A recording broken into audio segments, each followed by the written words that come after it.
Salam sejahtera, selamat datang di Berita Satu Spesial. Jalan panjang atasi backlog perubahan, rumah murah layak huni, hanya mimpi? Tajuk ini sengaja kami angkat, mengingat bahwa sandang pangan dan papan merupakan essential needs bagi manusia untuk bertahan hidup. Di tanah air, urusan papan ini masih menjadi PR yang begitu besar. Data menyebut backlog sempat menyentuh di angka 15 juta. BPS mencatat di tahun 2023 memang sempat turun ke angka 9 juta. Tetapi jika dihitung berdasarkan angka layak huni, standar layak huni, maka backlog bisa mencapai lebih dari 20 juta. Usulan demi usulan kemudian mencuat. Pemerintah tidak tinggal diam, berbagai upaya terus dilakukan untuk mengatasi backlog ini. Salah satu yang paling anyar yang kita dengar adalah dengan mengecilkan ukuran rumah dari 21 ke 18 meter persegi. Wacana rumah subsidi berukuran kecil ini tentu menjadi sorotan pro dan kontra muncul. Sebagian kalangan mengutarakan kekhawatiran atas sejumlah potensi resiko, termasuk minimnya ruang gerak terutama bagi mereka yang sudah berkeluarga dan punya anak. Nah, sebagian lagi mengusulkan bahwa optimalisasi rumah susun sebaiknya menjadi pilihan. Tapi wacana ini juga sebetulnya bukan hal baru di dunia. Hong Kong atau mungkin negara-negara lain, kemudian Amerika Serikat juga bisa jadi sudah menerapkan skema ini. Tetapi, apakah skema ini cocok untuk Indonesia? Kita akan bahas lebih lanjut terkait hal ini dengan The Universe yang hadir sebagai media aspirasi, memberikan kontribusi dengan membuka ruang diskusi bersama-sama yang kritis tetapi juga konstruktif mengenai kebijakan dan tentunya arah bangsa ke depan. Hari ini kita semua Bapak Ibu berkumpul di Head Office The Universe di kawasan Pantai Indah Kapuk 2 untuk sama-sama membahas tema jalan panjang atasi backlog perumahan, rumah murah layak huni atau hanya mimpi. Bersama sejumlah narasumber yang sudah hadir di sini, kita langsung saja panggil tanpa berlama-lama, langsung saja. Yang pertama kita hadirkan terlebih dulu pengamat tata kota dari Universitas Trisakti, Pak Yayat Supriyatna. Pak Yayat, silakan. Kemudian kita panggil pelaku usaha properti di Indonesia Timur yang juga sekjen dari DPP REI. Langsung saja kita panggil Pak Raymond Ardan Afendi. Selamat bergabung Pak Raymond. Berikutnya kita juga akan memanggil marketing dan juga sales dari Subdepartemen Head PT Propan Raya ICC. Pak Rionaga, ya silakan Pak. Propan juga menjadi tamu di antara kita karena chat itu juga menjadi salah satu bagian yang esensial begitu ya di industri properti. Kemudian kita juga hadirkan juga narasumber lain, yaitu Direktur Eksekutif Indonesia Property Watch. Langsung saja Bapak Ali Tranggada, silakan bergabung bersama kami. Whole package tampaknya lengkap. Pengamat sudah ada, pelaku usaha sudah ada, saya pelaku usaha juga sudah ada, bahkan dari Watchnya juga sudah ada.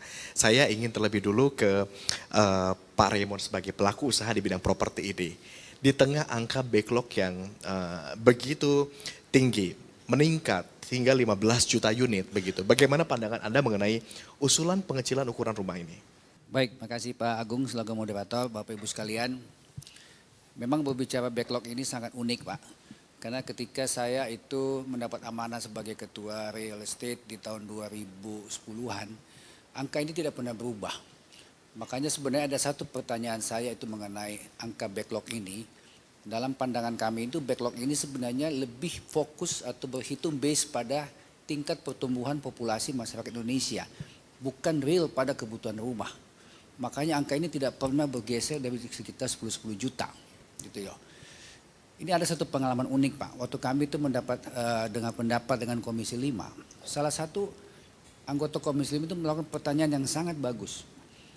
Dia mengatakan begini, data backlog kita itu 2023 12,7 juta, kemudian 2024 turun menjadi 9,9 juta. Pertanyaannya, di mana dibangun 2,8 juta ini? Itu aja kamu pakai pola itu, selesailah 3 juta rumah. Tak ada satupun bisa menjawab pertanyaan itu. Karena seperti saya katakan tadi bahwa backlog itu lebih fokus, lebih basic pada tingkat pertumbuhan populasi masyarakat Indonesia. Bukan pada kebutuhan rumah yang real. Makanya selalu untuk mengatasi backlog ini kalau dalam pandangan saya Pak Agung itu kuncinya cuma satu. Buatlah sebuah database kebutuhan perumahan secara nasional. Itu dulu kita buat, klasternya dulu kita buat, baru kita bikin roadmap-nya. Kalau itu kita tidak punya percuma. Kita siapkan kota di Gresik 10.000. kita siapkan kuota di Banyuwangi 15.000, padahal dia butuhnya 30.000. Kita kuatkan kuota di Kabupaten Goa 5.000, dia butuhnya cuma 1.000. Gitu loh. Jadi sebenarnya ya kalau kita mau mengatasi backlog ini, kita starting pointnya adalah mengenai database dulu. Tapi instrumen yang kita punya, mampukah kita Indonesia membangun database tersebut? Oh sangat mampu. Kenapa saya katakan sangat mampu? Struktur negara kita mulai dari presiden, menteri, gubernur, bupati, wali kota, camat, lurah, RT, RW, desa, dusun, harusnya database itu clear. Satu RT itu hanya pegang 30 sampai 40 kepala kakak. Kalau itu bisa dibukukan sebuah survei yang secara detail khusus tentang perumahan, saya pikir bukan hal yang mudah untuk kita dapatkan sebuah data yang real. Berapa sih sebenarnya? Contoh di rumah saya tahun ini ternyata anak saya masih umur sekian. Nanti umur 17, 18, 20 akan nikah. Kalau nikah akan punya rumah, bla bla bla lah. Kita gandenglah ahli-ahli kita itu untuk menyusun survei itu seperti apa modelnya sehingga seluruh data yang kita butuhkan itu ada. Nah, ini saya kasih pembanding dengan Kementerian PUPR ya. PUPR kalau ditanya berapa kilometer jalan nasional, dia bisa jawab. Berapa kilometer jalan provinsi, dia bisa jawab.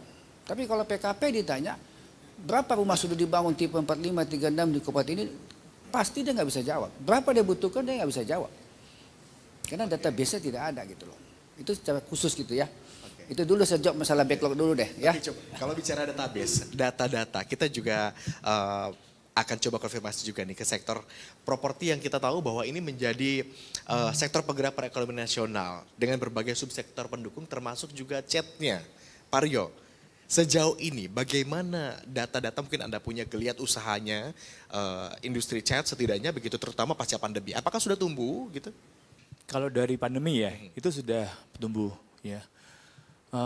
Kalau untuk yang sesi rumah hunian yang subsidi ini ya tentunya kita juga sudah support ya Pak ya dari awal dan itu memang tantangan sih karena memang dari segi harga ya itu kan juga harus menyesuaikan tapi dengan kualitas juga nggak boleh yang rendah ya dengan harga yang cukup sesuai budget tapi dengan kualitas yang oke itu juga tantangan bagi kita dan kita sudah support 2 titik Pak untuk rumah subsidi di Tangerang sama di Bandung.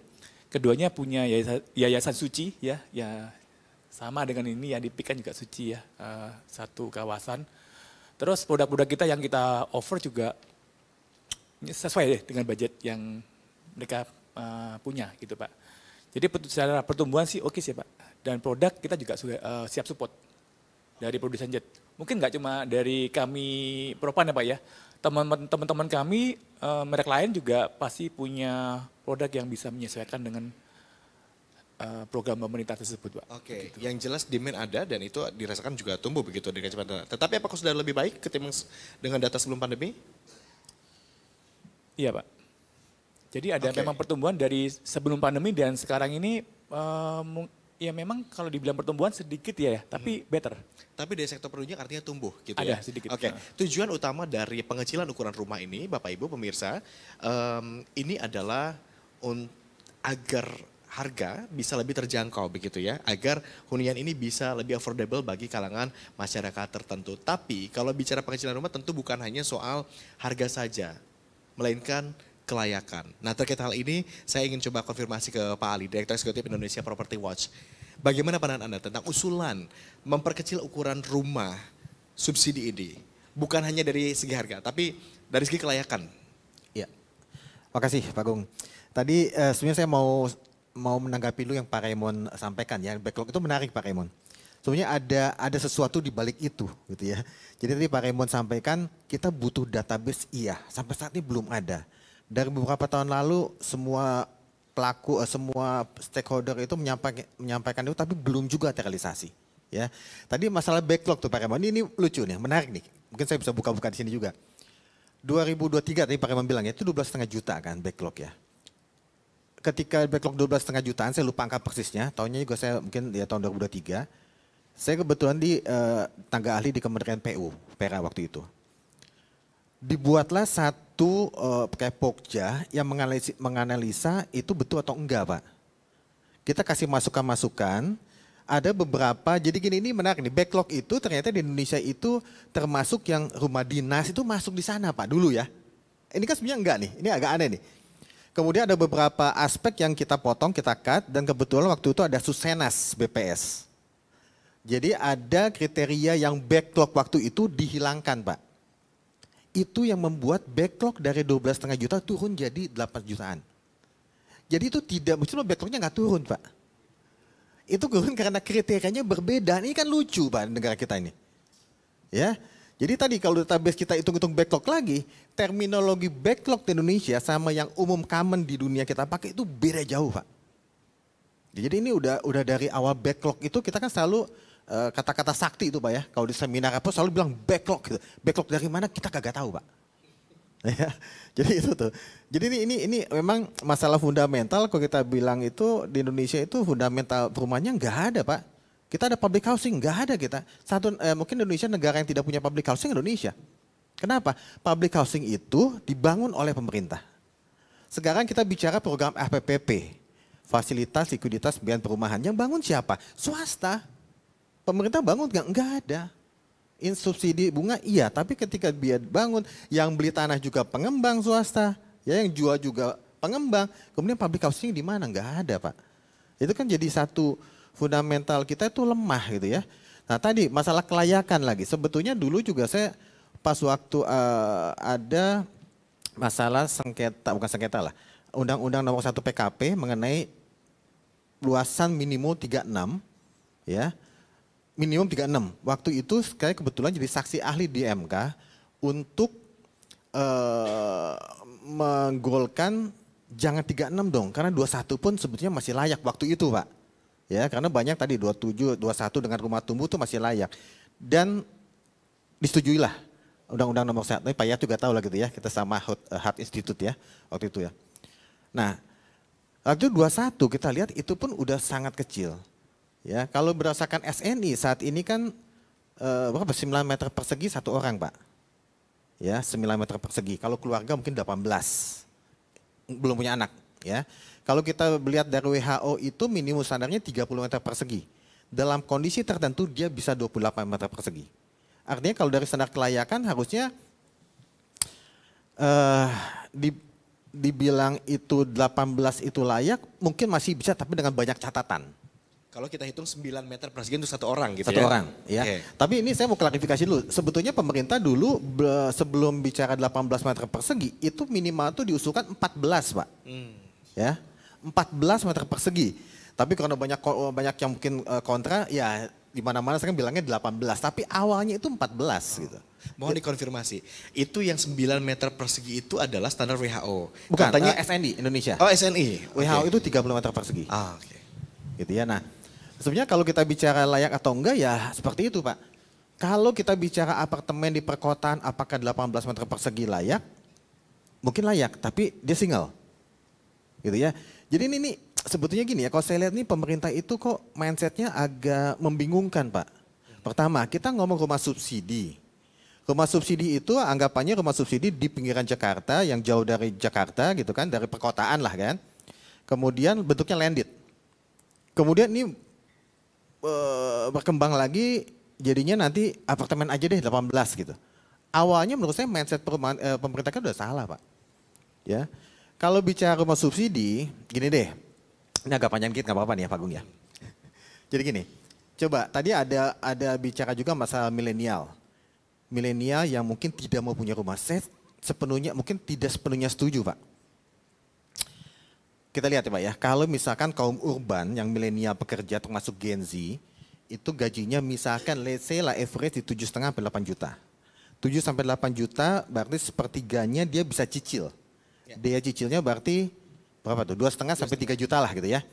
Kalau dia bisa cicil 2,5 sampai 3 juta, artinya mereka ini bisa membeli hunian seharga 300 sampai 400 jutaan. Compare ke rumah subsidi yang harganya 181 jutaan di Jabodetabek Banten, bisa nggak mereka beli? Bisa. Masalahnya mau atau enggak? Belum tentu. Pertama kan milenial Gen Z kan gengsinya ada nih Pak. Dia lihat rumah subsidi kotak-kotak mungkin dia nggak mau gitu kan. Hanya gitu aja nggak menarik buat mereka kan. Belum lagi jarak tempuhnya, waktu tempuhnya. Dia nggak mau. Tapi pertanyaannya gini, kalau misalkan ada hunian seharga, kita ngomong landed deh, seharga 300-400 juta di perkotaan, 300-450 juta ada, mau nggak? Mau, tapi nggak mungkin ada di Jakarta. Oke, kita beralih ke hunian vertikal. Kalau ada hunian vertikal 400 jutaan di Jakarta, mau nggak dia akan tinggal di sana? Meski mungkin dia single mungkin keluarga muda lah gitu. Mau nggak? Mungkin mau Pak. Tapi ada nggak? Nggak ada. Saat ini kalau kita bicara yang paling kecil, apartemen di Jakarta itu minimal 600 jutaan studio. Ya, di bawah itu ada nggak? Nggak ada. Pemerintah masuk ke sana nggak? Nggak juga gitu loh. Jadi kenapa nggak masuk ke sana tadi? Harga tanah tinggi. Market mechanism juga membuat itu harga makin tinggi. 2009 Pak, kami mengusulkan dari Indonesian Property Watch itu gimana bisa nggak mengoptimalkan tanah-tanah BUMN, BUMD, Pemprov, Pemda. Dimintakan aja 5% untuk tanah-tanah yang idle di perkotaan jadi buat vertikal. Karena semua kan transformasi kota-kota dunia Jakarta kan seperti itu. Mereka kenapa nggak mau beli? Daya belinya nggak cukup Pak. Daya belinya ada tapi suplainya kagak ada gitu. Terus dia mau di mana? Ya mau nggak mau dia sewa. Tapi kalau ada, mau nggak? Mungkin mau, mungkin nggak sepenuhnya mau juga kan. Tapi ada kemungkinannya mereka akan memilih itu. Gitu ya. Jadi banyak hal yang menurut saya secara fundamentalnya Indonesia itu perumahannya masih rentan Pak. Masih belum kuat gitu. Gitu loh. Itu aja dulu Pak. Tadi dari sisi kelayakan sebetulnya ya layak aja kalau jumlahnya hanya 2 orang. Mengikuti standar SNI ya, yang 9 meter persegi untuk 1 orang. Walaupun itu ternyata angkanya jauh berbeda dengan standar dari dunia ya. Betul, dari saya WHO. tambahkan dikit masanya. Tapi gini, kalau kita bicara rumah subsidi, kita kan targetnya, ini target juga beda nih. Targetnya si milenial ini pekerja. Jadi pemerintah selalu menganalogikan kalau Gen Z milenial itu MBR. Enggak Pak. Oke. Selalu mindsetnya gitu loh. Padahal MBR masyarakat Itu lebih dari justru yang penghasilan. sudah berkeluarga. Betul, itu kan dari sisi segmen penghasilan. Kalau milenial Gen Z dari usia kan gitu kan.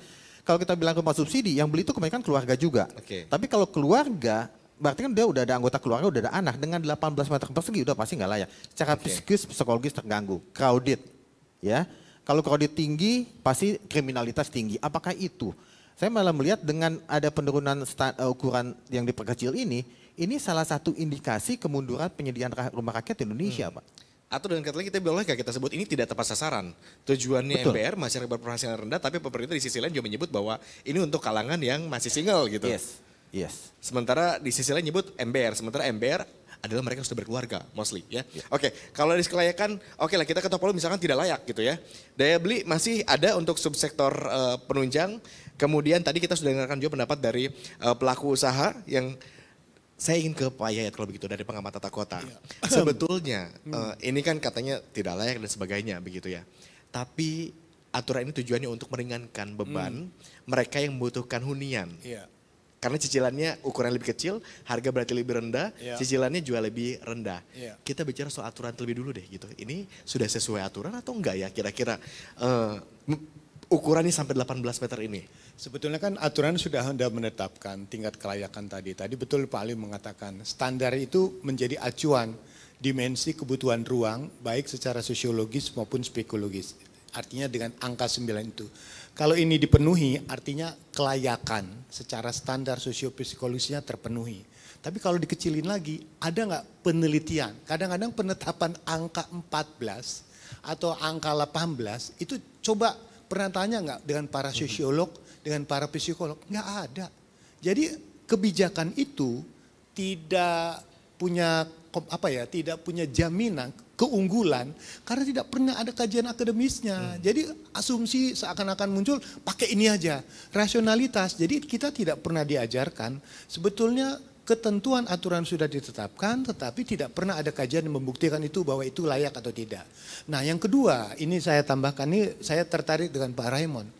Kenapa angka backlog itu seakan-akan tinggi? Karena pendekatannya pada angka pertumbuhan penduduk secara demografis.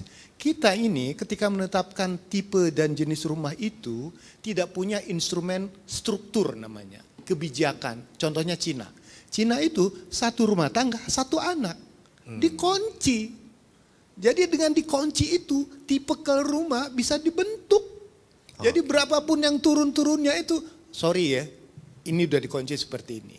Yang kedua, ada aspek kulturnya, ada aspek budayanya. Kita itu dalam konteks ada secara adat pun ada rumah bersama, rumah keluarga, itu masih bisa ditempati secara bersama-sama. Ini kan tidak pernah dihitung.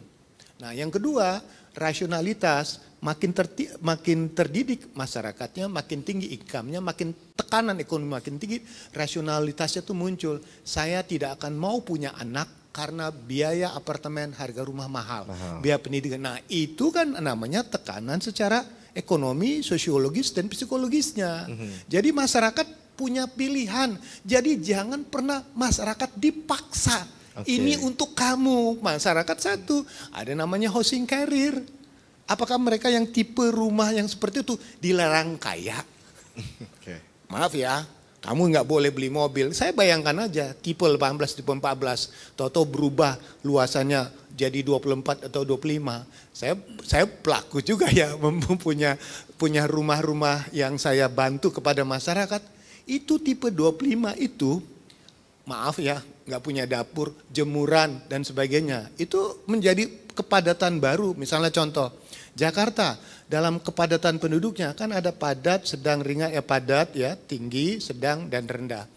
1 kilometer Jakarta berapa? Bisa 15.000 sampai 16.000, 20, nggak kebayang padatnya. Itu kan menjadi persoalan. Tapi ketika ada persoalan baru, kelemahan terbesar dari kebijakan instrumen yang diberlakukan di daerah itu satu. Kementerian nggak pernah bertanya sama daerah. Kementerian tidak pernah bertanya pada BPS data-data faktual. Contoh ya, data BPS Jakarta, mereka yang memiliki rumah itu layak dan di tempat pemilik rumah itu 56% memiliki rumah. 44% sewa. Dan itu membuktikan bahwa tren kebutuhan di Jakarta itu memang cenderungan orang menyewa karena harga yang mahal. Income nggak pernah naik-naik. Coba tanya berapa kenaikan UMP kita? 5,1 atau 5,2. Tanggal 5 langsung 2 minggu. Otomatis ini kan menjadi masalah. Ketika income tidak pernah naik, harga tanahnya naik. Nah, yang ketiga yang menurut saya, jangan melakukan uniformitas. Angka 18 itu cocok di mana? Nggak cocok di Kalimantan. Nggak cocok di daerah-daerah lain. Di Kalimantan Tengah, biasa rumahnya 200 meter, 100 meter, dipaksa. Jadi pertanyaan lebih lanjut sebelumnya, menurut saya, untuk rumah-rumah yang katakanlah, kata FLPP, untuk Jabodetabek, Jawa Barat agak berat. Karena harga, tapi bisa nggak dikecilkan? Makin dikecilkan, makin jauh. Kosnya terlalu tinggi. Nah ini menjadi sebuah tantangan. Jadi kalau menurut saran dan pertimbangan saya, setiap daerah itu sebetulnya sudah punya instrumen kebijakan terkait masalah perumahan. Tata ruangnya juga sudah ada. Jadi ketika ingin menempatkan kebijakan-kebijakan ini dalam ruang spasial, dia mau diletakkan di mana gitu. Karena masalah yang terjadi sekarang ini adalah, maaf ya sekali lagi, ada pertumbuhan kawasan perumahan itu di kawasan perkotaan sebetulnya ada di wilayah kabupaten tapi sudah berbentuk perkotaan. Contohnya misalnya Cikarang. Cikarang itu kota atau bukan? Kabupaten. Jatinangor, kabupaten. Dia kawasan perkotaan. Yang menjadi masalah nanti kalau tipe-tipe rumah ini kecil ditempatkan di daerah, tanya sama daerah, air bersihnya ada atau enggak? Sampahnya ada atau tidak? Prasarana dan sarana yang mendukung itu tidak pernah dikonfirmasi ke daerah. Jadi otomatis menurut saya aturan ini sebaiknya menurut saya ya kalau wacana bolehlah, tapi sekali lagi jangan dipaksakan karena di mindsetnya belum tentu mau tertarik ini. Mesti mesra dulu gitu ya. Obrolan antara Kementerian A dan Kementerian B, kemudian dari pusat ke daerah juga harus jelas dulu gitu komunikasinya. Satu lagi menurut saya yang paling penting verifikasi data. Kadang-kadang kita punya data magic, data semacam keramat, backlognya sekian. Data backlog itu tadi tergantung kriterianya.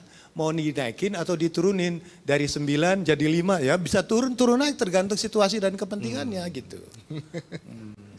Tapi Bapak Ibu semua di sini bicara soal aturan, soal perubahan ini kami juga beberapa waktu lalu sempat mengundang anggota DPR Pak Yanuar Arif Wibowo terkait hal ini dan dia berbicara soal kondisi perumahan di tanah air ini. Kita akan simak terlebih dulu petikan wawancara kami singkat saja begitu dengan Pak Yanwar Arif Wibowo berikut ini. Jadi di Undang-Undang Nomor 1 tahun 2001 ke 2011 itu jelas ketentuan tentang rumah umum yang nanti akan mendapatkan banyak fasilitas dan itulah yang disebut sebagai MBR. Jadi di dalam pasal 21 ya itu kan ada dibagi beberapa jenis di Undang-Undang di Undang-Undang Nomor 1 ini. Ada rumah komersial, ada rumah swadaya, ada rumah umum, ada rumah khusus dan juga rumah negara. Nah, jadi di dalam regulasi kita itu sudah diatur. Bahkan di PP yang nomor 12 tahun 2021 itu juga ditegaskan bahwa MBR itu minimum luasannya itu 36 meter persegi. Dengan acuan bahwa di dalam satu rumah itu ada 4 jiwa. Sehingga yang mendapatkan fasilitas bantuan itu adalah rumah umum dengan rumah tapak yang luasnya itu 36 meter persegi. Nah, jadi ketentuan-ketentuan ini jadi acuan main. Jadi jangan kemudian meluncurkan wacana-wacana yang itu tidak kemudian bukan hanya kita bicara soal undang-undang ya, karena undang-undang ini kan dibikin melihat banyak aspek. Kenapa harus 36 meter persegi? Kita bisa bayangkan ya, di dalam membangun rumah itu kan kita akan mempertimbangkan ada aspek sosiologis, aspek budaya, bahkan aspek spiritual. Karena membangun rumah ini adalah membangun peradaban, Mas. Jadi bukan semata-mata kita bicaranya komersial. Nah, ini yang saya sayangkan ketika Pak Menteri memberikan wacana, bahkan sudah berkeliaran draft Kepmennya itu, tentang luasan rumah tapak ya untuk MBR seluas 18 meter persegi. Ini jelas melanggar undang-undang. Makanya saya ingin bahwa kementerian sebelum mengeluarkan statement apapun, tolong dikaji dulu. Karena hakikatnya kementerian ini kan dia pelaksana undang-undang. Dan dia tidak boleh mengangkangi undang-undang gitu. Ada aturan main di situ. Mengacu pada statement Pak Yanwar anggota DPR RI tadi menyebutkan bahwa masyarakat berpenghasilan rendah yang menjadi sasaran atau target utama dari kebijakan wacana kebijakan subsidi rumah yang ukurannya diperkecil ini adalah mostly beranggotakan 4, sekian. Tapi kita tentu tidak bisa menghitung 4, sekian manusia di dalam satu rumah. Kita hitung 5. Kalau tadi standarnya 9 meter persegi untuk satu orang, maka dikali 5, maka 9 kali 5 harusnya 45 meter persegi. Mungkin ada tanggapan dari Pak Ali dulu. Since kalkulasi ini tadi datang dari Pak Ali juga. Pak Ali gimana Anda menanggapi ini? Yes. Kalau tadi kata Pak Yunus katanya ini menyalahi aturan jelas. Karena memang MBR yang menjadi tujuannya biasanya adalah 5 orang setidaknya. Iya. Maka ini tuh gimana ya, ini pemerintah betul tadi Pak Yanwar sampaikan, sebelum ini kan kementerian ini kan mewakili pemerintah. Jadi ketika membuat satu kebijakan semestinya itu, tadi Pak Yan juga sampaikan, dikaji dulu gitu loh. Dikaji dulu dan kemudian ada nggak undang-undang yang kontra dengan kebijakan ini, tapi kan nggak dilakukan gitu kan. Kembali lagi, kalau kita bicara rumah subsidi, sebenarnya kan hampir 80% beli rumah subsidi, mungkin bisa dikonfirmasi dengan Pak Raymond ya. Itu kan kebanyakan keluarga, ya keluarga itu yang MBR, keluarganya di daerah situ, industri gitu kan, dia beli rumah subsidi. Dan kebanyakan yang beli karena keluarga minimal kan lebih dari 2, ya. Jangankan kita bicara 5 deh Pak, 3 aja itu udah nggak layak gitu loh, ya. Dengan 2 aja 18 meter itu buat tidur cukup, tapi buat berinteraksi gitu ya, buat sirkulasi itu nggak layak, nggak sehat gitu loh. Apalagi mungkin nanti kita bisa bahas juga masalah denahnya, desainnya kan udah mock up-nya udah tahu kan. Rumah contohnya justru ada ya kayaknya. Rumah contohnya udah ada. Oke, tapi responnya gimana nih kalau mungkin Anda ada juga data yang mungkin sampai ke meja Anda soal respon masyarakat ketika melihat rumah contoh yang ukuran 18 meter persegi ini gimana? Ini Pak Agung, tadi kan saya bahas mengenai backlog. Sekarang saya kasih pandangan saya terhadap yang 18 meter persegi ini. Memang ini lebih banyak sulitnya. Yang pertama, ini rumah ini hanya cocok hanya untuk masyarakat yang single ataupun suami istri. Dan kita perlu ingat pembiayaan perumahan itu tidak ada di bawah 10 sampai 15 tahun. Jangka panjang, Pak. Ketika masuk ke tahun kedua, ketiga sampai kelima dia punya anak, ini rumah sudah tidak layak. Berarti dia harus pindah ke rumah lain. Kalau dia pindah ke rumah lain, cicilan menjadi double, cicilan di sini, cicil di sana. Berarti kita menjerumuskan orang untuk melakukan hal yang tanda kutip bodoh gitu loh. Satu. Yang kedua, kita harus tahu juga bahwa karena ini jangka panjang, ya. Kalau kita lihat juga itu harganya, Pak, ya. Kemarin itu rumah contoh itu ada di Lipo Mall kalau nggak salah situ. Itu kalau nggak salah harganya katanya 108 juta per 18 meter persegi. Kalau kita bagi harga dasarnya kurang lebih 7,7. Ya, sedangkan yang kita miliki sekarang ini tipe 36 dengan harga subsidi itu 173 juta. Berarti harga dasarnya 4,8 juta. Jadi saya bilang di mana benefitnya, Pak? Gitu loh. Ya kan?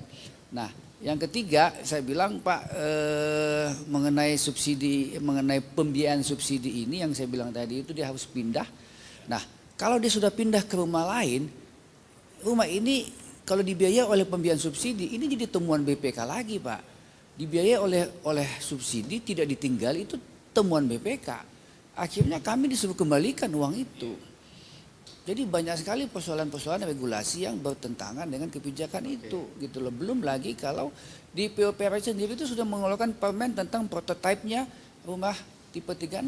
Itu besinya berapa, temboknya berapa, plesterannya berapa, itu udah keluar semua. Ini diubah lagi menjadi ini, terus korelasinya bagaimana? Gitu Kita coba positive thinking. Tujuannya mungkin mencari solusi, tapi nanti malah timbul masalah baru begitu ya? Masalah baru akan timbul seperti saya katakan tadi.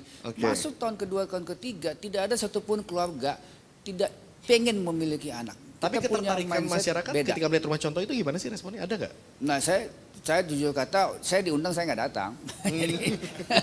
Jadi nggak tahu ya kira-kira potensi rumah contoh yang ukuran 18 meter persegi ini bakal banyak di Meni atau enggak, kita nggak tahu juga gitu ya. Tapi kalau isu-isu gosip-gosipnya yang saya dengar sih mulai sudah ada memang pertimbangan ulang untuk hal itu. Ya, baik di lingkup kementerian sendiri itu entah dari beberapa masukan, diskusi, sudah ada wacana untuk kembali untuk dipertimbangkan kembali masalah itu. Makanya akhir-akhir ini kita lihat tidak sepanas awal-awalnya mereka melonsing ini karena akan ada pertimbangan lain lagi masalah itu. Gitu Respon netizen dan berbagai hal juga bisa jadi masuk nih ke meja Pak Yayat. Pak Yayat dari udah megang mic kayaknya udah gemes pengen angkat bicara. Gimana Pak Yayat tanggapannya nih? Kan tadi Pak Yanwar udah bilang bahwa secara ketentuan undang-undang sudah ada aturan yang berlaku. Kenapa harus membuat aturan yang bertentangan dengan undang-undang? Ujungnya nanti panjang lagi judicial review, bawa ke sana kemari. Proses kebijakannya belum ditetapkan dan dieksekusi, tapi proses katakanlah gugatan itu akan muncul. Yang kedua, tadi saya sependapat bahwa kita harus perhatikan housing career-nya gitu. Tumbuh kembangnya manusia itu kan tidak stuck ya, dia harus begitu terus. Kemudian dipaksa, namakan ini struktur yang pasti akan membentuk perilaku. Saya tidak bisa bayangkan dengan kepadatan satu kawasan dengan tipe rumah yang kecil, pasti dia membutuhkan ruang lainnya. Nah ini kadang-kadang tidak terbaca terkait dengan prasarana dan sarananya. Praktek kita kan terlihat makin kecil rumahnya, makin minim fasilitasnya. Itu bagaimana ketika keterbatasan itu akan menimbulkan masalah baru. Nah kedua kan dalam konteks interaksi sosialnya, rumah udah kecil, tetangganya tel yang kencang, ini kencang, konflik sosial. Jadi pertanyaan yang paling menarik tadi, dengan rumah tipe seperti ini, adakah potensi konflik secara sosial muncul? Yang kemudian yang terakhir itu juga ya terkait tentang ini, fasilitas. Saya membayangkan ya, ini kan belum ada ketentuan aturan teknisnya, misalnya tentang ruang jalan yang dibutuhkan, fasilitas sarana dan sarananya. Karena dalam praktek yang selama ini pun sudah dijalankan, pada rumah tipe-tipe 36, itu semuanya ketika dengan tumbuh kembangnya secara ekonomi, semua dibongkar. Semua orang melakukan revitalisasi, mengupgrade. Konflik yang terjadi adalah ketika mereka mulai sejahtera, muncul di mana parkir mobil saya. di mana saya menempatkan ini dan itu sebagainya. Itu hanya untuk tipe yang 36 loh. Yang sudah habis mereka untuk apalagi tipe yang kecil. Apakah nanti tipe 18 itu ada ketentuan syarat yang harus diberlakukan. Dan itu menjadi sebuah kesepakatan. Itu kan yang menimbulkan masalah baru. Yang tipe sekarang aja sudah menimbulkan masalah dalam konteks hosting carrier-nya itu. Apalagi tipe yang lebih kecil. Pasti nambah masalah. Tentu harapan kita juga sama ya. Kondisi perekonomian masyarakat juga terus tumbuh. Gak mau dong begitu-begitu aja ya. Artinya sepertinya dilarang kaya. Dilarang sejahtera. Karena udah di kota-kota kan, udah bagianmu Anda harus 18 begitu, meter persegi aja seakan-akan gitu. stuck. Anda begitu, kayak rombongan saja, rombongan muka susah terus aja. Jadi maksud saya, jangan paksa masyarakat, dipaksa dengan aturan yang membatasi perkembangan ekonomi mereka gitu. Saran Anda justru Pak Yayat buat ruang lebih besar, begitu agar mereka juga punya ruang lagi untuk Nah bertumbuh. contohnya misalnya berkembang. kan tipe 36 kan untuk 4 orang, luas tanahnya 60, masih bisa beli mobil dia, masih bisa buat garasi. Jadi seakan-akan ini rumah untuk kelompok masyarakat yang mana gitu kan. Tidak pernah ada pengkajian siapa yang butuh. Aturannya pemerintah bekerja, ku tahu yang kau mau. Kalau pertanyaan dari Pak Yayat tadi untuk kelompok yang mana, mungkin kita dengarkan juga statement dari Bu Sri Haryati, Dirjen Perumahan Perkotaan Kementerian Perumahan PKP dan Kawasan Permukiman. Kita lihat dulu statementnya, sebetulnya ini tujuannya atau sasarannya tuh buat siapa gitu ya, kita lihat. Saat ini mereka kebanyakan masih kos gitu ya, kosnya juga di atas 1 juta gitu kan, dan begitu kemudian kita sampaikan terkait dengan rencana ini, pada prinsipnya mereka menyambut baik gitu sih. Jadi antusias mereka ya, Iya, anak-anak muda antusias ya, artinya bahwa ini yang sebenarnya mereka perlukan, karena kan mau kita sampaikan kalau ngekos terus gitu ya, itu dia tidak akan ada aset. Tapi kalau dia menyebut tadi dia sudah bisa lebih produktif dengan mencicil untuk memiliki rumah, tentu dia akan punya aset. Kebanyakan mereka juga lajang gitu ya, ada yang memang beberapa yang baru berumah tangga, jadi betul-betul juga cocok gitu. Jadi mereka sih tadi menyambut positif begitu ya. Kita sampaikan, kita sangat terbuka. Yang kemarin yang di Lipo buat kan itu di 14 meter ya. Nah di dalam draft kita itu di posisi 18 meter persegi, kita juga ingin dorong. Ada yang coba bikin di posisi 18 meter persegi juga, jadi punya pilihan. Jadi kayak kemarin juga ada yang masukan gitu kan, oh kelihatannya perlu ada ruang untuk sholat gitu ya. Nah waktu itu kita udah sampaikan juga ke teman-teman Lipo dan sangat menyebut Lipo ya, mungkin kita akan bikin desain yang lebih lebih memberikan ruang yang baiklah untuk teman-teman yang nantinya mudah-mudahan ini bisa ditetapkan untuk bisa dijadikan salah satu fitur dari MBR. Ya, mendengar pernyataan dari Bu Sri Haryati ini kita seakan-akan dilakukan pada jalan buntu. Bukan jalan buntu, tapi jalan bercabang. Tadi tujuannya disebutkan untuk MBR, tapi sekarang untuk ternyata solusi untuk Gen Z.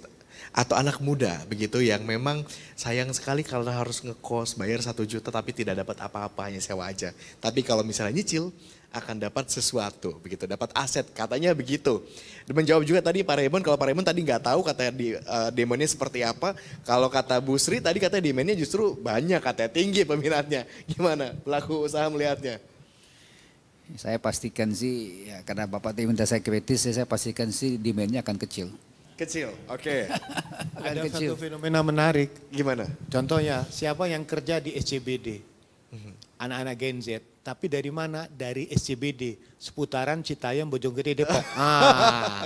Mereka itu nggak kuat untuk di situ. Mereka mencari rumah yang lebih layak. Hanya fasilitasi transportasi publiknya yang membuat income mereka itu tidak tergerus untuk menyicil. Tetap bekerja di tengah kota dengan rumah yang layak. Jadi nggak mungkin produktivitas itu bisa meningkat kalau rumahnya kecil. Stressful gitu ya? Stressful. Rumahnya kecil. Jadi 4 lu lagi gitu kan. Nah maksud saya di sini artinya pendekatan ini kan apakah rumah ini mendorong produktivitas atau tidak. Nah, itu menarik menjadi catatan kita. Kita bukan sekedar menyediakan ruang, tapi ruang itu menimbulkan suatu kualitas hidup yang lebih baik atau tidak. Oke. Tapi saya menarik tadi dengan pernyataan dari Pak Raymond tadi langsung menjawab, saya optimis itu demandnya kecil. Kenapa? Begitu yakin Pak Raymond? Ya masyarakat kita sudah cerdas. Ya seperti tadi kata Pak Yayat itu semua pengen sejahtera. Masa saya mau dengan kondisi ini di 20-30 tahun ke depan saya begini-begini aja. Padahal peluang untuk itu sekarang sangat terbuka dengan perkembangan IT.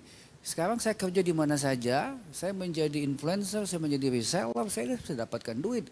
Ketika saya dapatkan duit, tentu saya mau meningkatkan kesejahteraan hidup saya. Saya perbaiki rumah saya perbaiki kamar saya perbaiki kendaraan saya. Apa kita mau batasi mereka ini selama 15 tahun selama masa cicilan itu? Kan nggak mungkin gitu loh. Nah itu yang harus kita pikirkan bahwa ingatlah bahwa pembiayaan perumahan subsidi itu berlangsung minimal 15 tahun.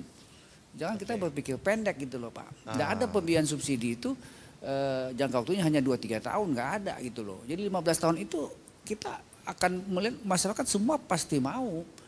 Pasti mau berkembang dan menjadi sejahtera. Oke, Gitu loh. tapi terlepas dari demand, tadi ada yang pendapatnya kalau Bu Sri bilang banyak yang minat. Kalau Pak Raymond justru bilang nggak ada yang mau gitu misalkan gitu ya. Terlepas dari demand tadi begitu ya, saya mau ke Pak Rio kalau begitu sekarang. Pembangunan ini kan terus berjalan, ada demand atau enggak sebetulnya kan pembangunan sektor properti terus ada. Tapi di subsektornya sendiri, subsektor pendukung seperti misalkan produksi cat begitu, apakah ini juga menjadi tantangan utama begitu untuk berkembang? Seperti tadi saya sampaikan Pak ya, tantangan kita untuk rumah subsidi ini kan dari segi harga ya, harga yang harus masuk ke budget tapi dengan kualitas yang mumpuni. Pada awalnya sih mungkin agak struggle ya kita. Sulit mensiasatinya kah gitu, gimana memenuhi itu? Awalnya kita sempat bahkan membuat satu produk tuh ya, produk yang harusnya cepat nih, karena kan bagaimanapun dari developer itu kan maunya cepat, biar juga lebih murah dan sebagainya kan, harus buat banyak dan cepat. Tapi ternyata nggak segampang itu Pak. Jadi cat yang kita buat nggak segampang yang harus cepat dan sebagainya. Tapi memang ada faktor-faktor lain yang kita pertimbangkan ya. Kualitas tadi itu kan ya, harus tahan cuaca, kalau yang di luar, dalam juga nggak segampang ngapur Pak. Jadi dari R&D kita, Propan kan juga produk dalam negeri Pak ya. Kita lokal dan kita juga punya tim R&D ya, product development itu tantangan kita, tapi yang pasti sampai sekarang kita sudah supply yang berbagai proyek itu aman sih Pak. Jadi sudah terlewati. Jadi subsektor sebetulnya sudah berupaya keras untuk mewujudkan ini supaya tetap berjalan dengan kualitas yang katakanlah bisa dijamin kualitasnya keunggulannya sudah memenuhi quality control begitu ya. Oke, saya ke Pak Ali kalau begitu. Jika kemudian pemerintah bersikeras mewujudkan wacana ini, memperkecil ukuran rumah subsidi dari 21 ke 18, dampak apa saja yang paling dikhawatirkan? Iya, jadi ini nih sebetulnya tadi kalau Ibu Sri sampaikan ya, permintaannya banyak tuh, itu kayaknya juga bertolak belakang sih dengan kenyataan yang ada ya. Oh, dengan monitoring yang Anda lakukan gitu? Iya, betul. Dan surveinya juga belum ada, nggak ada pembuktian bahwa agensi atau yang tadi peminatnya banyak gitu ya. Sebelum tadi kalau di betul-betul dilaksanakan juga ya. Tadi saya menarik tuh, yang Ibu Sri bilang gini, ini permintaannya banyak ya. Saat ini kan yang kita bicara MBR nih ya, masyarakat penghasilan rendah, kuota RPPP kan selalu habis ya Pak Raymond ya. Yang dari 220 ribu setahun kemudian sekarang dinaikkan lagi 350 ribu setahun. Itu pun kayaknya habis. Artinya apa? Permintaan rumah di harga yang saat ini tipe 36, 60 itu juga cukup banyak.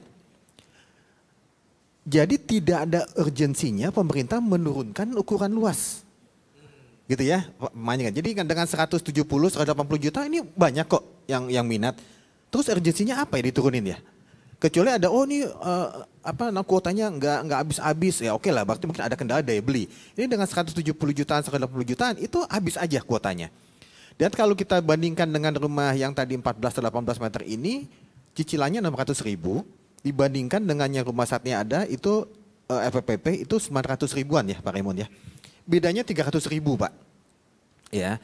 Yang jadi pertanyaan 300 ribu itu meskipun mungkin cukup besar buat MBR, tapi kalau sisinya hanya 300 ribu harusnya MBR mau kok. Dia dapat yang 36 dibandingkan dia hanya dapat 18. Itu dulu nih. Jadi itu banyak hal-hal sebenarnya yang bisa membantah aturan-aturan itu Pak, kebijakan itu. Tapi terasakah kalau kayak pemerintah kayak gemes banget pengen cepet-cepet Betul, mengaplikasikan gitu Nah, wacana tadi ini. Bahkan upaya dilakukan tadi kuota FLPP Betul, jadi naik, betul. dirubah. Kemudian ketentuan gaji MBR yang bisa ngambil rumah susun juga diperkecil kan ya, direndahin supaya semua orang bisa ngambil gitu. Iya, itu yang tadi Pak Yat sampaikan juga, ini mungkin ada golongan tertentu gitu kan, di belakangnya apa nih, jangan ada dusta di antara kita Pak ini Pak. Ini bahaya nih, artinya kan ini udah banyak kontra yang seperti ini, tapi pemerintah masih kekeh, itu kan ada something, apa ya, ini Apa kan yang ada apa ya? dengar Gitu ya? Apa kan? yang ada curigai? Saya tidak mau suzon gitu ya. Tapi artinya dengan adanya pemerintah yang selalu memaksakan tanda kutip ini pasti ada sesuatu gitu loh. Tapi tadi ada lagi, tapi mungkin dari kementerian bilang ini kan hanya alternatif, ya. Ada alternatif berarti pengembang boleh memilih. Dia mau membangun 18 boleh, 14 boleh, atau yang tetap 36 juga boleh. Tapi mungkin kalau dari menurut saya ini pasti tidak efektif dan permintaan tidak akan banyak. Oke. Dan itu urgensinya nggak ada, Mas Agung. Kenapa sampai diturunkan itu kita masih bertanya-tanya ini kenapa ya gitu kan? Nggak ada Pak. Gitu. Pengembang juga jangan-jangan nggak mau bangun yang 18 Nah, ini, kalau Pak memang Remon nggak nih, ada. Pak Gimana Pak Remon gimana nih? Nah, Pengembang juga gimana kan? Ternyata dibebasin aja, boleh bangun 14, boleh 18, boleh. Mau nggak bangun 18 nih? Kalau saya sebenarnya sudah pengen kita change topik aja Pak. Ya kalau saya ya, karena gini, membahas ini ketentuan ini tidak membutuhkan waktu yang sangat panjang. Kita menentukan harga FLPP saja itu Pak, itu kenaikannya itu bisa 3-4 tahun baru sekali naik. Dibahas itu tahunan baru bisa dibahas Pak. Memutuskan ini itu bukan di tangannya Kementerian PKP, melibatkan Kementerian Keuangan untuk menetapkan berapa harganya. Kementerian Keuangan untuk menetapkan itu membutuhkan tanda tangan 22 instansi lainnya. Makanya kalau kita change topik aja lah. Saya yakin itu barang nggak akan jalan. Ya, tidak mudah itu untuk membuat suatu begitu barang nggak mudah Pak. Itu saya kasih gambaran aja. Kita FLPP itu sekali naik 3-4 tahun baru sekali naik loh. Itu pembahasannya boleh cek tahunan. Yeah. Perdebatannya itu bisa panjang. Padahal itu gampang sekali tentukan FLPP naik tahun ini naik berapa, tahun depan naik berapa, sebenarnya gampang sekali. Tapi Bapak harus tahu pengalaman kami itu 22 instansi terkait yang harus ikut menyetujui baru bisa ditetapkan. Jadi kalau ini mau ditetapkan tipe baru, harga baru, kalau saya bilang udahlah nanti aja lah. Ngapain kita pikirkan kalau barang itu masih belum jelas gitu kan. Mending kita diskusi mengenai 3 juta rumah lah kalau mau lah. Ya. Pak Yayat mungkin ada tanggapan, gimana Pak Yayat? Ini menarik ya. Tadi Pak Ali mengatakan mengapa kekeh gitu. Mengapa sepertinya ingin sesuatu yang dipaksakan padahal dia belum teruji lah. Baik tadi saya mengatakan kajian secara akademis, sosiologis, psikologisnya bagaimana. Kedua dalam sisi praktek yang terjadi. Ternyata memang demand yang 36 itu juga tinggi. Berarti sebetulnya segmen pasar perumahan itu memang sudah cukup baik menjadi pilihan. Ada di 36 itu gitu. Di 36. Ngapain repot-repot dikecilin gitu. Kemudian kalau tadi Pak Ali nggak mau menyampaikan kecurigaannya, Pak Payat barangkali ada statement tertentu. pokoknya jangan just tip aja ya. Maksud saya gini, pertama satu, kebijakan akuntabilitasnya kan teruji. Jangan sampai kau yang memulai, kau yang mengakhiri, ya kan? Artinya kalau memang tahu bahwa ini ada kemungkinan kegagalan kebijakan, siapa yang bertanggung jawab? Ketika risiko investasi sudah dikeluarkan, kemudian dia tidak optimal, tiba-tiba ditinggalkan, dan memang pasar dia itu siapa? Padahal subsidinya udah diberikan. Atau misalnya tadi pilihannya, udah ini boleh kriteria silakan, mekanisme pasar aja tidak disubsidi. Coba dulu, berani nggak? Artinya dia tidak dipaksakan. Jangan paksa sesuatu yang sebetulnya tujuan pemerintah satu kan. Merumahkan secara layak huni, mensejahterakan, membuat bahagia. Tujuan pemerintah itu membahagiakan warganya, bukan menyusahkan masyarakatnya. Sederhana aja menguji kebijakan itu sejauh mana instrumen itu membuat kualitas hidupnya makin baik. Coba tanya, pernah nggak kita bertanya para sosiolog, psikolog, rumah tipe 18 itu membuat orang happy atau tidak? Belum tentu. Jadi sekali lagi saya mengatakan menguji secara akademis itu juga dibutuhkan supaya apa? Kekuatan dari kebijakan itu bisa meyakinkan pihak lain. Tadi dikatakan oleh Pak Raymond, 22 instansi. Nanti perdebatan lagi di situ kan. Bisa panjang, Kecuali jelimet. kalau nggak tahu pakai dadantara, saya kira itu masalah kan. Tapi sekali lagi perlu kehati-hatian supaya kebijakannya tidak membuat masyarakat dirugikan. Intinya begitu. Oke. Kecuali dia statement ini non subsidi, komersial reguler biasa. Coba aja kita test case. Jangan pakai kata-kata subsidi. Kalau pakai kata-kata subsidi ada unsur subsidinya. Itu ingatlah 22 instansi lain yang harus ikut menyetujui. Baik tipe maupun harga jualnya. Tanda tangannya mesti banyak. Panjang. Satu lagi saya menambahkan, kalau memang itu mekanisme pasar, sebetulnya apartemen tipe studio, berapa itu? 18, 21. Peminatnya ada atau enggak? Tinggi atau tidak? Itu udah merupakan ukuran ruang. Bisa dijadikan acuan Bisa gitu ya? acuan. Kalau ternyata memang segmennya tinggi, itu berarti peminatannya tinggi. Kalau memang kebutuhannya untuk lebih dari itu. Karena ingat lagi, housing care itu menjadi hal penting. Bahwa kita tidak bicara hari ini, tapi kita berbicara tentang persoalan mobilitas sosialnya yang makin naik di masyarakat itu. Oke. Saya tambah dikit Pak, mengenai housing care tadi. Secara psikologis, kenapa saya mau beli rumah? Karena saya mau lebih tenang, saya mau lebih happy, saya mau lebih sejahtera. Kalau saya masa bodoh Pak, pulang hanya tidur, mandi, bla bla bla, ngapain saya beli rumah? Nah, ya kan pertanyaan kan basic sekali. Saya beli rumah karena saya mau lebih nyaman, lebih sejahtera, lebih happy, ya Pak ya. Tapi kalau saya nantinya setelah 2 anak, 3 anak kembali jadi kayak stres begini, ngapain saya beli rumah ini? Itu very simple sebenarnya jawabannya gitu loh. Gitu. Dan masyarakat di luar sana juga tampaknya sudah lebih visioner begitu ya, menatap masa depan ini seperti apa. Oke, Pak Yayat, Pak Raymond, Pak Rio, Pak Ali, kita buka ruang diskusi ini juga secara inklusif. Jadi Bapak Ibu yang ada di sisi kanan dan kiri juga bisa ajukan pertanyaan. Kita buka saja langsung, barangkali ada yang mau bertanya silakan langsung ajukan tangan dan sebutkan namanya. Dari selasar, dari sisi kanan mungkin ada? Sisi kiri? Oke, baik, kita berikan kesempatan untuk Pak Jaka Susila, silakan. Baik, terima kasih. Cukup menarik ya. Apalagi kalau kami media mengatakan backlog itu kan selalu menjadi bahasan kami, backlog itu menjadi acuan kami. Gitu. Ternyata parameter backlog aja masih menjadi perdebatan di sini. Jadi kita itu, lah ngapain kemarin nulis-nulis seperti itu, ternyata masih perdebatan. Pertanyaannya adalah siapa sih yang berhak menentukan parameter backlog ini? Dan sepertinya kan antara mungkin dari pengamat ataupun dari asosiasi ataupun kelompok-kelompok masyarakat lain berbeda dengan pemerintah. Harusnya kan ada satu kesepakatan. Ini kan persoalan semua. Kalau lihat undang-undangnya kan rumah layak itu kan rakyat berhak mendapatkan rumah layak. Nah, masalah yang krusial aja, yang backlog aja ini kayaknya belum selesai antara pemerintah dan stakeholdernya lah kalau bisa dikatakan. Siapa sih sebenarnya dan parameternya apa? Ada nggak acuan di negara lain untuk backlog itu harus seperti apa? Kalau tadi kan tidak inline dengan pertumbuhan penduduk dan semuanya. Dan yang kedua adalah ini kan masih wacana dari pemerintah, belum ketok palu, jadi masih digodok. Walaupun menurut saya kalau digodok kok ya disampaikan ke publik itu kok ya kebangetan menurut saya, komunikasinya agak menimbulkan kegaduhan menurut saya. Dan adakah upaya dari apakah bapak-bapak di sini sudah diajak ketemuan dengan pemerintah ini untuk apa menyampaikan usulan-usulan ini? Menurut saya membayangkan aja, saya itu orang desa, orang kampung gitu loh. Saya membayangkan rumah 3672 dulu aja mikir bener Pak, saya berkembangnya gimana ini? Karena ada tahapan-tahapan kehidupan kan. Kalau orang Jawa itu katanya kan punya papan dulu, nanti punya mobil, terus punya apa. Dan kemarin aja ketika beberapa tahun yang lalu ketika 2 anak itu sudah tumbuh gede aja udah mikirnya kapan ditingkat ya ini ya, udah mikirnya seperti itu. Nah saya bayangkan ketika dapat kabar ini 18, gimana ya, saya memang setuju ya nggak masuk di logika kami. Nah apakah bapak-bapak di sini sudah diajak ngobrol oleh pemerintah untuk menetapkan ini? Karena saya melihat dari awal 3 juta rumah per tahun hanya kebijakan yang populis saja sih menurut saya pribadi. Itu aja Bapak. Terima kasih. Rumah tinggal itu bukan semata-mata untuk ditinggali tapi untuk membangun peradaban begitu ya, untuk masa depan gitu. Siapa yang mau menjawab dulu? Tapi kalau tadi tanya siapa yang berhak, jangan-jangan harus 2 kementerian juga lagi.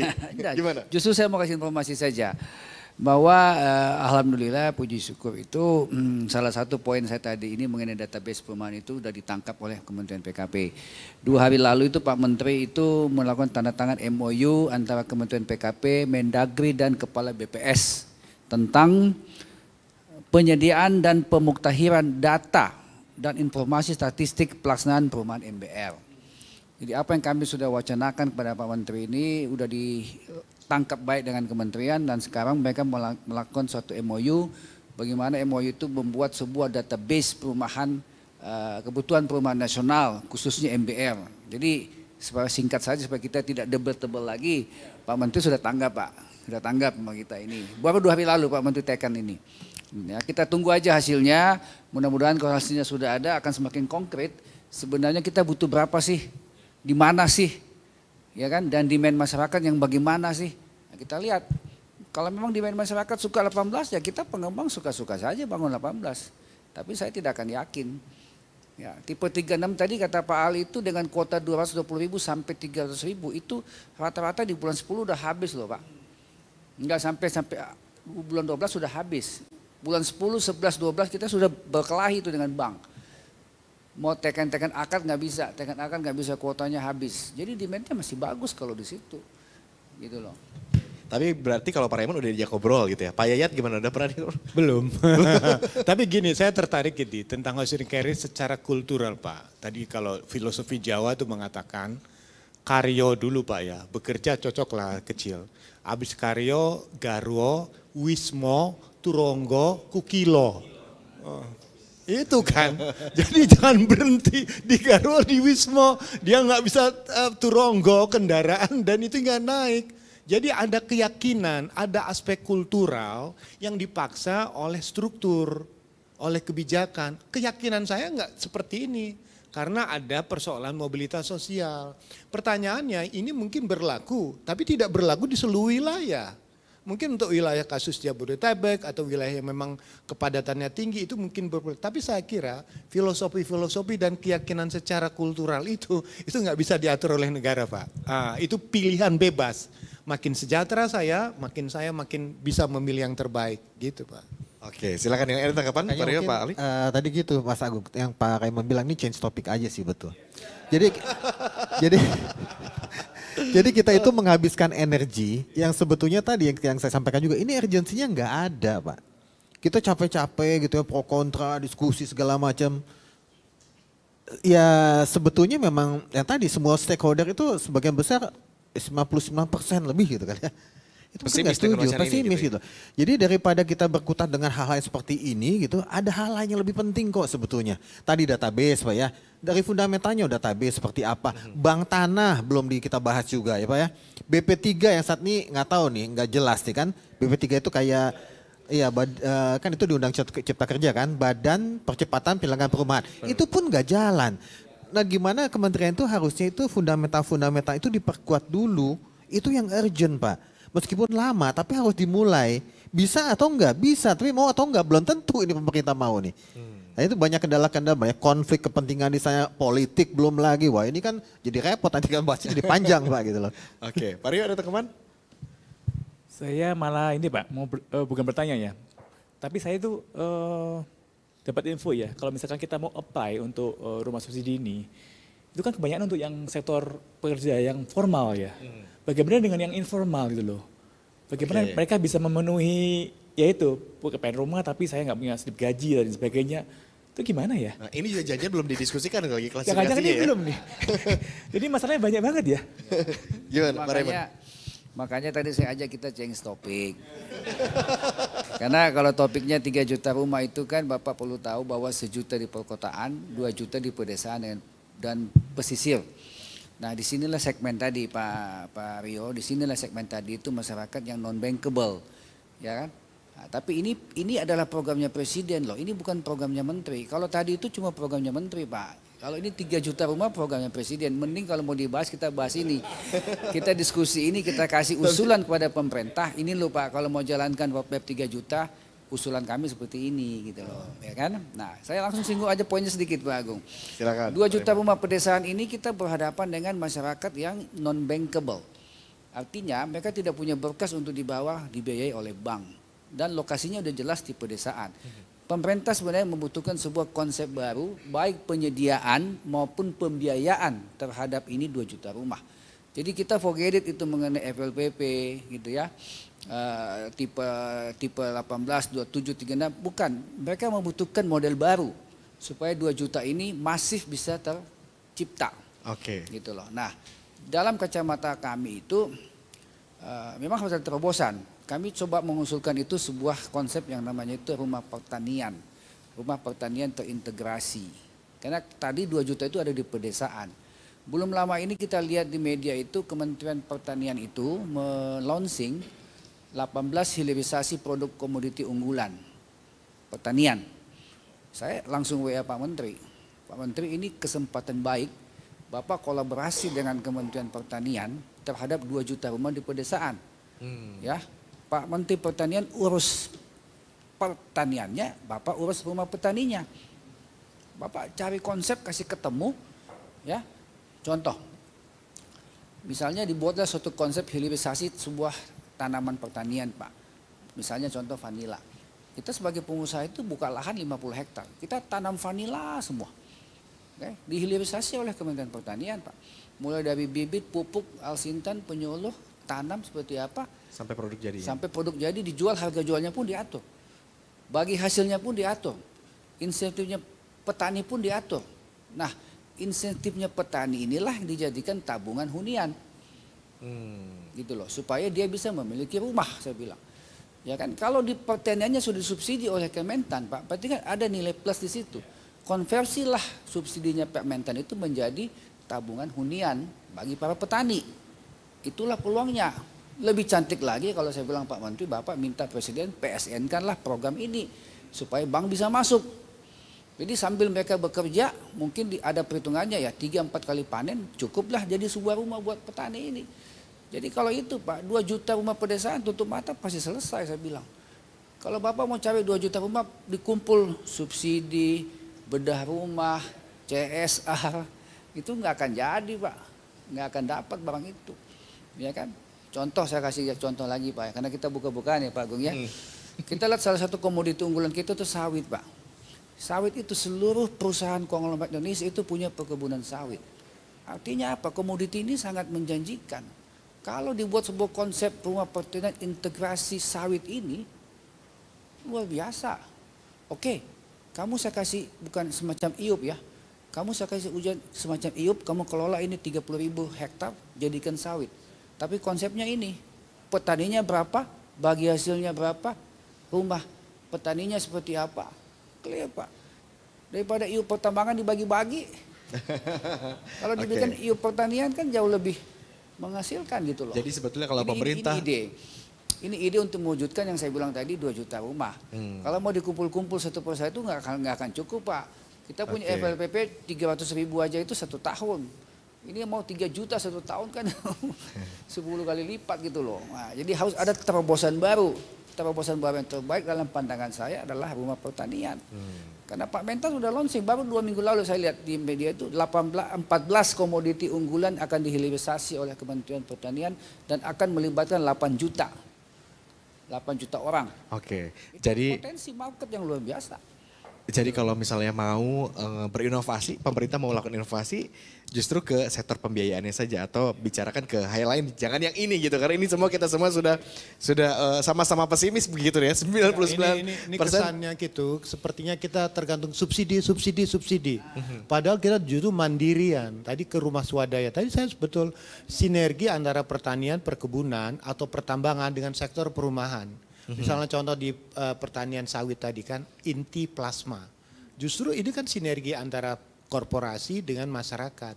Produk yang didapat di-outputkan dalam bentuk penyediaan perumahan, kesejahteraan meningkat. Sebetulnya ke PKP jangan kerja sendiri. Maksud saya sinergi dengan sektor lain, misalnya kawasan industri. Ya kan, kemudian juga bisa pengembangan kawasan pariwisata atau pengembangan lain. Jadi bahwa target itu tidak dikerjakan sendiri, kemudian kita lihat pada konteks rumah sebagai rumah produksi. Bukan sekedar rumah untuk tempat tinggal biasa gitu. Oke, ada lagi pertanyaan? Tidak ada? Oh ada, oke silakan.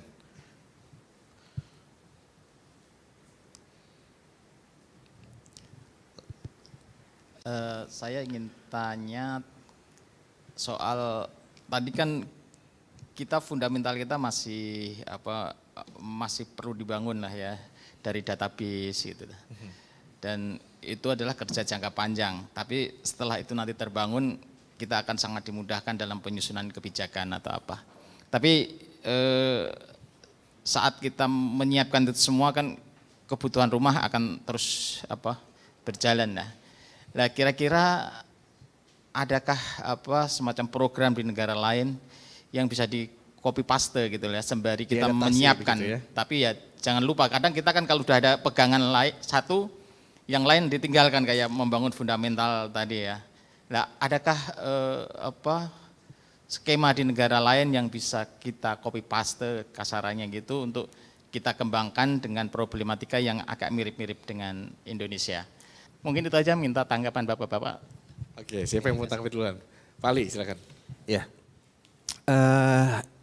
Jadi memang ini kebijakan yang ada saat ini yaitu gimana ini datangnya ujuk-ujuk gitu loh Pak. Tadi 3 juta rumah mungkin populis ya, tapi memang harusnya kan diturunkan gitu kan. Kalau boleh saya, ini saya ngeliat nih kebijakan ini belum matang Pak ya. Coba kita lihat dulu awalnya ya Pak Raymond lebih tahu juga. 3 juta rumah itu 1 juta rumah di perkotaan, 2 juta rumah itu di pedesaan dan kawasan pesisir. Itu awalnya itu renovasi Pak. Jadi ada dana yang buat renovasi.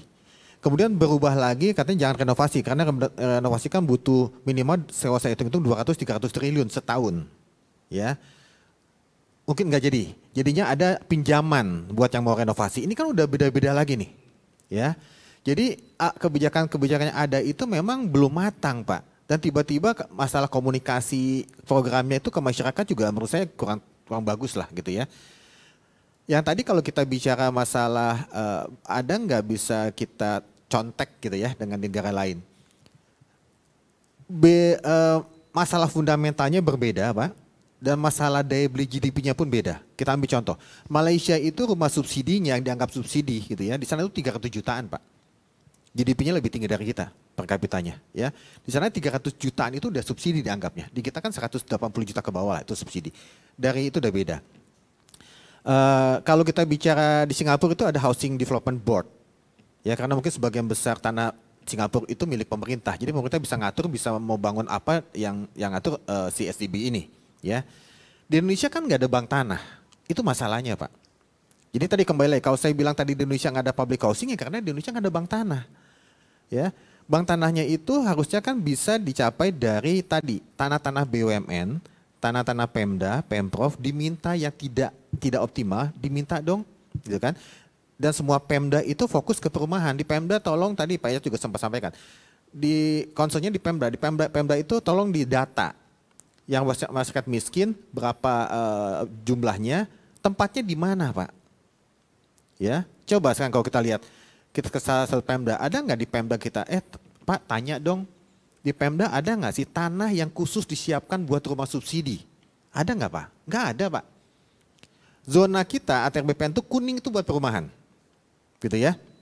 Kalau misalkan saya pengembang, saya beli tanah yang kuning itu, zonanya kuning, warna kuning, saya beli. Kemudian saya bangun rumah menengah atau atas boleh nggak? Boleh. Makin lama yang tanah-tanah yang tadinya kuning buat perumahan itu yang tadinya mungkin bisa buat rumah subsidi itu nggak ada lagi Pak. Kembali lagi kalau kita bicara bank tanah bisa nggak diplot di satu Pemda misalkan 20% dari tata ruang buat perumahan itu untuk rumah subsidi. Jangan kuning lagi, kuning tua gitu loh. Ya jadi pasti nih kuning tua nih. Jadi pokoknya ada yang beli di sana pengembang, yuk nggak boleh bangun rumah menengah atas ya. Ini buat khusus subsidi. Bisa nggak? Bisa harusnya. Ya mungkin tadi dengan beberapa dengan koordinasi segala macam harusnya bisa. Ya. Kemudian di mana lagi tanah-tanah di perkotaan, tanah-tanah BUMN banyak. Saat ini payung hukumnya nggak ada Pak. Jadi kalau misalkan BUMN Pak tolong dong di resi BUMN cerahkan tanah di situ 5% buat buat program 3 juta rumah ini 1 juta rumah. Nggak ada yang mau Pak, nggak ada yang berani. Ketika tanda tangan BPK, KPK masuk. Atas dasar apa diserahkan tanah yang idle itu? Payung hukumnya dibuat dulu. Itu yang sebetulnya jadi bank tanah buat si public housing ini Pak. Sebetulnya kalau kita lihat dulu ada yang pas zaman Pak JK ya, Yusuf Kala, itu ada program 1000 tower Pak. 1000 tower yang termasuk Kalibata City. Terlepas itu salah sasaran dan banyak itu ya oke lah itu ya. Tapi itu kan mesti diperbaiki ya. Tapi itu berhasil membangun berapa ribu apartemen untuk kaum menengah. Bukan rumah susun sewa yang seperti ada saat ini loh. Di menengah nggak ada. Jadi coba kita lihat. Di Jakarta ini yang bawah rumah susun sewa ada. mewah banget ada, mewah banget apartemen kita nggak usah pikirin lah, dia daya belinya ada kan. Yang menengah ini kosong Pak. Dan ini sejak 1000 tower itu sempat terisi, udah gitu nggak dilanjutkan lagi programnya. Nah sebetulnya kan bisa gitu loh. Makanya perlu ada tadi saya bilang kenapa lagi itu saya mention bank tanah. Ini bank tanah lembaganya ada tapi belum optimal buat perumahan rakyat. BP3 badannya ada tapi juga sampai saat ini kita belum kedengaran kerjanya apa sih gitu. Ya jadi sebenarnya pola-pola itu bisa dilaksanakan selama itu bank tanahnya ada. Kalau saya lihat dari sisi itu Pak ya. Karena bank tanah itu kita bisa freeze harga Pak. Harga di freezing. Kalau saat ini harganya kita serahkan ke market mekanisme makin lama makin nggak bisa punya rumah. Gitu. Kalau memang sampai nggak terjangkau juga, berarti pilihannya bukan rusunami lagi, rusunawa. Silakan dibangun. Jadi ada rusunawa rusunami untuk milik sederhana, ada rusunawa. Tapi rusunawanya bukannya seperti ini yang buat rusun-rusunnya saat ini ada Pak ya, yang agak low, mohon maaf. Kita buat yang agak menengah, yang bagus, gitu loh.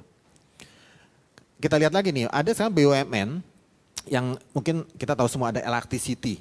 Nah itu kan hubungannya sama Pak Yayat juga nih Pak ya.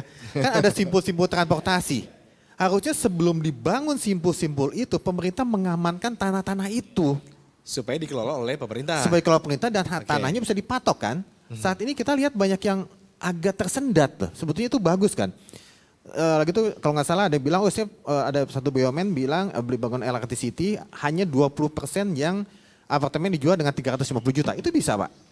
Artinya mesti ada misi sosialnya dong si BUMN ini kan. Yang 350 juta. Tapi disimpan dulu nih, yang dijual itu yang komersial di 600 jutaan. Yang 350 jutaan itu hanya 20%. Nggak cukup Pak, saya bilang bisa nggak 60% di situ. Yang buat 350 juta, sisanya silakan subsidi silang. Hitungannya gimana ya diatur lah. Di freeze tanahnya dengan BUMN, dengan kereta api, itu kan harusnya bisa Pak. Kembali lagi dia mau atau enggak gitu aja sih. Ya kan? Mau dimulai atau enggak gitu loh. Gitu sih Pak. Oke. Saya tambah aja. Ada silakan Pak Raymond. Jadi memang kalau kita mau mewujudkan itu gampang. Tapi satu memang aspek legalitasnya perbaiki dulu Pak. Ya, karena mewujudnya gampang. Begitu dibentuk bank tanah Pak Ali, ya semua aset-aset itu masuk pada bank tanah. Nah bagaimana melegalkan kepada masyarakat? Gampang. Kita lelang. Kita lelang terbuka aset ini tapi peruntukan lelang itu dikunci. Hanya bisa pembangunan rumah murah. Harga jualnya pun dikunci. Ya kalau kita nolkan harga tanahnya Pak, ya kita bisa hitung kan. You bisa jual dengan harga maksimum misalnya 130 juta. Ya kita lelang. Nanti ada developer menawar 125, 123 di beauty contest. Memenuhi syarat semua oke, 123 yang menang. Akan dijual dengan harga 123 pada masyarakat. Gitu loh. Tapi ya aspek legalnya diberesin dulu, bank tanahnya juga diberesin dulu supaya semua aset-aset tadi yang tidak terpakai tadi kumpulkan di situ, buat pola lelangnya, lelang. Kalau harga normal 173 kita jual 120 dengan model tadi kan udah membantu sekali, nggak usah kasih 18 meter persegi Pak, forget it lah itulah. Gitu loh. Kalau betul-betul mau bantu ya. Kita pengennya juga change topik sesuai keinginan Pak Raymond. Tapi durasi kita terbatas sekali ini. Kita tampaknya sudah hampir di penghujung acara di Berita Satu Spesial kali ini. Kembali ke pertanyaan pamungkas kita aja sesuai tajuk ya. Berita Satu Spesial, rumah murah layak huni ini apakah bisa jadi kenyataan atau hanya mimpi? Dijawab singkat dari ujung dulu. Pertanyaan paling sederhana. Apakah murah itu layak huni enggak? Biasanya yang mahal. Yang mahal itu layak huni. Jadi topik itu menjadi pertanyaan. Diminimalkan, dimurahkan. Ternyata tidak layak huni kan. Tadi kita diskusi. Jadi hanya mimpi nih? Ya mimpi. Hanya mimpi, oke hanya mimpi satu. Pak Raymond, rumah murah layak huni apakah bisa jadi nyata atau hanya mimpi? Saya setuju, rumah murah saya setuju, tapi kalau digandengkan dengan layak huni saya pastikan tidak bisa tercapai. Jadi saya juga tidak setuju dengan konsep itu. Oke. Pak Rio, gimana? Kami Pak ya dari Propan ya, chat Pak ya. Kita berharap itu bukan mimpi Pak. Ya. Itu terjadi Pak. Terjadi. Supaya saya bisa jualan Pak. Begitu. Silakan, 2 lawan 1 kita dengar Pak Ali. Iya tapi benar juga nih, Pak Rai bilang betul juga. Ini kalau sampai pemerintah kekeh Pak, ini kan berarti kenyataan Pak. Ya, terlepas itu kita menganggap itu mimpi, tapi kalau pemerintah kekeh ini jadi kenyataan. Tapi kalau memang kenyataan itu betul terjadi ya, karena nyata gitu ya. Ini salah satu indikasi kemunduran penyediaan rumah untuk rakyat, itu aja. Kita mau mundur atau enggak gitu. Oke. Gitu ya. Tapi kalau ditanya, rumah murah layak huni. Tidak layak huni Pak ini Pak. Sudah pasti layak huni. Dengan beberapa standar dari sudut manapun menurut saya sih tadi ini semua udah pakar-pakar semua kan. Seharusnya pemerintah bisa memahami, bisa apa ya mengkaji ini, bisa mengambil kesimpulan kalau ini tidak layak huni gitu. Oke. Tidak usah dilanjutkan dan tidak ada urgensinya gitu loh kan pemerintah mengambil itu. Mungkin nanti kita cari aja apa namanya alternatif lain. Gimana caranya gitu ya. Dikit aja. Kalau Dikit aja usulannya Pak Yayat bagus banget. Kalau pemerintah kekeh dengan konsep ini monggo, tapi jangan pakai pola subsidi. Oke. Ya, karena masuk pola subsidi ada harga, ada luas bangunan. Itu ingatlah 22 instansi akan menyetujui itu. Karena kalau dibagi dengan harga dasar itu menjadi kewenangannya BPK, kewenangannya BPKP, kewenangannya Kementerian Keuangan. Forget it lah. Oke. Dan menariknya adalah kalau tanpa subsidi mekanisme pasar, Pak Rio bisa jualan. Oke. Itu Win-win monggo. solution berarti kalau gitu Win-win ya. solutionnya adalah komersialkan dia, jangan dipakai pola Oke, subsidi. Bapak Ibu kita akan lihat nanti. Kita sih hari ini hanya memang berdiskusi saja. Gagasan demi gagasannya juga sudah kita tampung bersama. Kami di Universe sebagai media aspirasi juga hanya akan kemudian menyampaikan ini. Kenyataan yang diketok palu adalah pemerintah sendiri. Seperti apa nanti kebijakan yang akan diketok palu oleh pemerintah kita nantikan saja. Demikian Bapak Ibu terima kasih sudah berkenan bergabung bersama kami di Berita 1 Spesial. Saya Agung Hardiansyah mewakili seluruh kerabat kru yang bertugas. Mengucapkan terima kasih atas kebersamaan Anda. Sampai jumpa lagi di BTV Bersatu Menginspirasi.